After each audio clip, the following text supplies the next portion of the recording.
آج کی اس ویڈیو میں ہم آپ کو ایسے اداکاروں کے بارے میں بتائیں گے جنہوں نے اپنی جوانی ڈلنے کے بعد شادی کی، جن میں پہلے نمبر پر آتی ہے سمینہ احمد۔ سمینہ احمد اداکاروں میں سے سینئر اداکار ہیں۔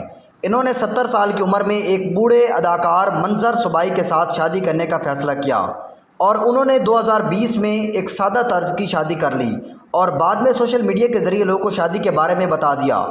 شادی کے بعد دونوں بہت خوش نظر آتے ہیں، تاہم یہ شادی سمینہ احمد کی پہلی اور منظر صاحب کی دوسری شادی تھی۔ دوسرے نمبر پر آتے ہیں محمود اسلم۔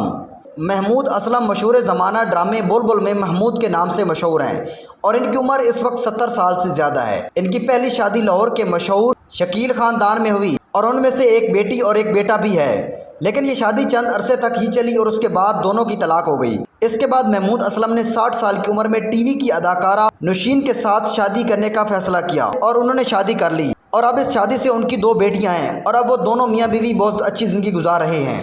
تیسرے نمبر پر آتی ہے ریما خان۔ ریما خان پاکستان کی فلم میں مشہور ترین اداکارہ کے نام سے جانی جاتی ہیں۔ کافی ٹائم فلموں میں کام کرنے کے بعد ان کو 44 سال کی عمر میں شادی کرنے کا خیال آیا اور انہوں نے 44 سال کی عمر میں ڈاکٹر شہاب کے ساتھ شادی کر لی اور اس کے بعد دونوں میاں بیوی برطانیہ چلے گئے اور اب وہ دونوں وہیں پر خوش ہیں اور ان کا ایک بیٹا بھی ہے۔ مزید اس طرح کی ویڈیو دیکھنے کے لیے ہمارے چینل کو سبسکرائب کریں۔ شکریہ۔